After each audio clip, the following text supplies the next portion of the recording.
from the Kia of Chattanooga and Kia of Cleveland locker room, WDEF News 12 presents Touchdown Friday Night, brought to you by your Tennessee Valley Federal Credit Union, Zaxby's, Raw Spirit, and by your Greater Chattanooga Kia dealer.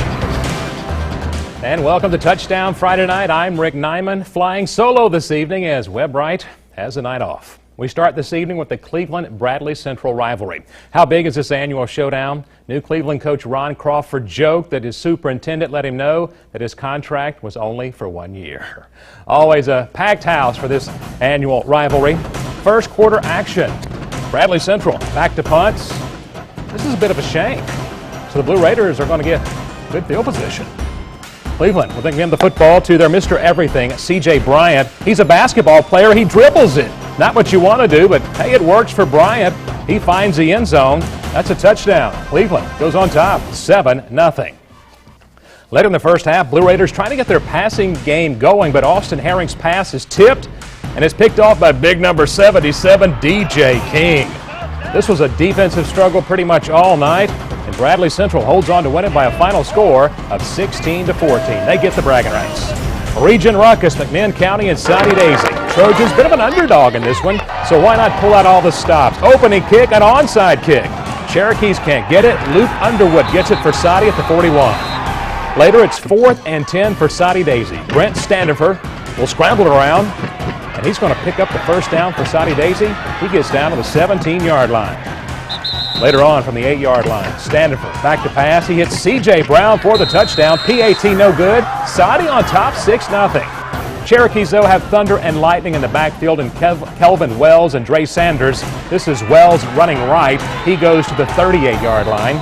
Later, it's Sanders. He breaks a tackle inside, finds some room, breaking left, and he's going to go 38 yards for the touchdown. That tied the game at 6. And the Thunder and Lightning combination got rolling as McMinn County goes to win it by a final score of 44-6. Taking a look at the Touchdown Friday Night scoreboard, South Pittsburgh goes on the road and gets a big win over Polk County, 21-14. Hickson, I think they're in the playoffs now with their 40-30 win over Brainerd. Elsewhere tonight, Baylor on the road, no trouble as they win 35-0. And NBA, they beat McCallie by a final score of 57-7. East Hamilton's new enrollment numbers will move them up from 4A to 5A next season. Red Bank coach E.K. Slaughter was digging that news.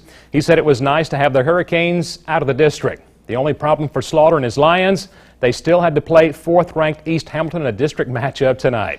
Coach Slaughter had his guys fired up for this one. Second quarter, Lions trail 14-6. Hagan Wilkie on the move, and he is picked off by Hunter Parker. Parker heading the other way. He makes some nice moves, weaves in traffic, and he'll dive in for the touchdown, but it was called back for a block in the back. First snap following the pick, this is Logan Jackson with the football. He slips and then gets hit hard in the head. Jackson, woozy, getting up. He left and returned in the second half, but he wasn't quite the same. Under 30 seconds before halftime, Cameron Carter tries a 44-yard field goal for East Hamilton. A little short, little left. Second half was a defensive slugfest. Hurricanes kept the Lions bottled up.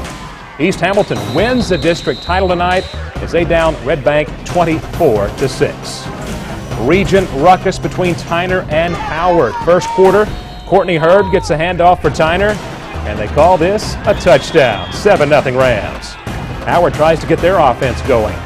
Rashad Brummett gets the football, but he is stripped by the Rams defense. Lamani Solomon will pick it up for Tyner, and he's going to get a scoop and score. It's now 14-0 Tyner.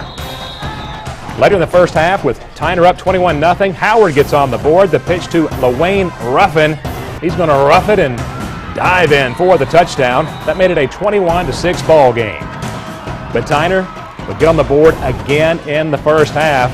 From the 1-yard line, it's Lamonte Solomon.